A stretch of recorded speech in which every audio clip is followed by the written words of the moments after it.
Yesu asifiwe. Ninaitwa Angel Maule. Na swali kwako. Je, umeokoka? Unawaza nini kuhusu wokovu? Je, kanisa unaloabudu linafundisha habari ya wokovu na kusisitiza maisha matakatifu? Je, unafahamu kwamba kuna maisha baada ya haya? Unawaza nini kuhusu hili? Je, unajua kwamba kifo kitakujia kwa namna gani, au namna gani utaondoka katika uso wa dunia? Au unafikiri ni mpaka umwe, au uko kitandani unafikiri kuna nafasi nyingine ya kutengeneza na Mungu? No.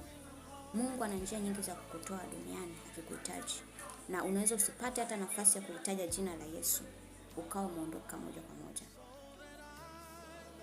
Ukiwaza haya, huwezi kupuuzia wito mkuu wa wokovu kwa sauti unaisikia. Yesu anakuhitaji uokoke siku ya leo. Anasema yeye ndiyo njia, kweli na uzima. Pasipo yeye hakuna anayeweza kumwona Baba.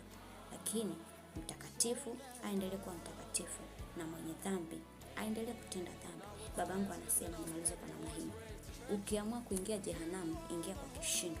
Usikubali vitu vidogo vidogo vikukoseshe mbingu. Ukiamua kuwa mtenda dhambi, basi tenda dhambi mpaka shetani mwenyewe asimamia kushangaa.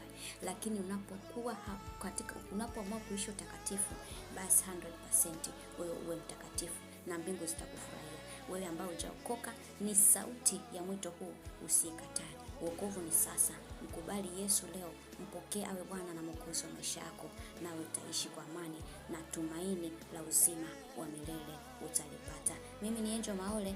Kwa heri kwa sasa.